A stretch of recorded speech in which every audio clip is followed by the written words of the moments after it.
मस्त 2 असे मोठ्या साईजचे बटाटे स्वच्छ धुवून कुकरमध्ये उकडून घेतलेत. थोडे कट करून टाकले कारण जास्त मोठ्या साईजचे होते. अगदी गार झाल्यानंतर त्याची सालं अशी सहज निघतात. मस्त टकलू मामा झालाय हा.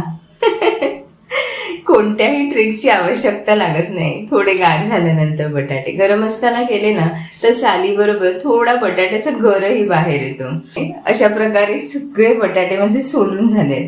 कढई मस्त तापत ठेवली आहे. 2 पळ्या तेल घातलंय. हिंग, मोहरी आणि जिऱ्याची मस्त फोडणी देऊन घेणार आहोत. बटाट्याच्या या भाजीला ना हे 4 इन्ग्रेडियंट पुढचे खूप महत्वाचे आहेत. किसलेलं आलं, बारीक चिरलेली कोथिंबीर, मिरच्या आणि भरपूर सारा कढीपत्ता. या 4 इन्ग्रेडियंट पैकी एक जरी नसेल ना तर खरंच या भाजीची चव खूप बदलते. म्हणजे ती लागतच नाही जशी प्रॉपर बटाटा वड्याची भाजी असते तशी.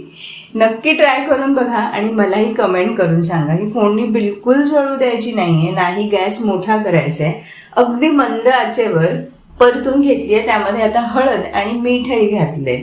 छानपैकी गॅस बंद करायचा आहे आणि या स्टेजला आपल्याला ह्याच्यामध्ये उकडलेले बटाटे ठेवून देणार आहे. त्याच्यावरती फोडणीवर छान ठेवले की त्याच्यानंतर मी ते मॅश करणार आहे.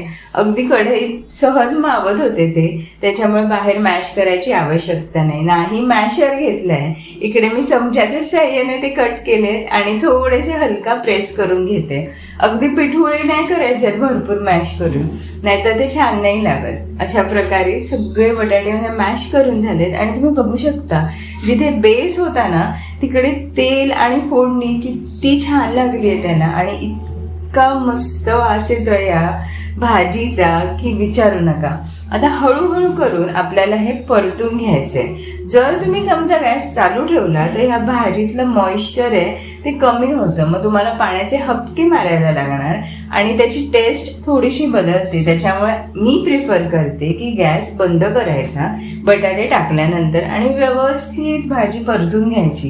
कारण कढईचंही टेम्परेचर बरंच गरम असतं, त्याच्यामुळे आवश्यकता लागत नाही. आणि नंतर झाकण ठेवलं ना की ते आपल्या वाफेने ती भाजी छान शिजते. बघा किती मस्त झाली आहे भाजी. खूप चविष्ट लागते. बटाट्या वड्याबरोबर, डोस्याबरोबर आणि मिसळमध्ये टाकायला ही अप्रतिम भाजी आहे. फार इन्स्टंट रेसिपी आहे. तुम्ही नक्की ट्राय करा आणि मला कमेंट करून सांगा की कशी झाली होती. पुन्हा भेटूया पुढच्या व्हिडिओमध्ये. तोपर्यंत बाय.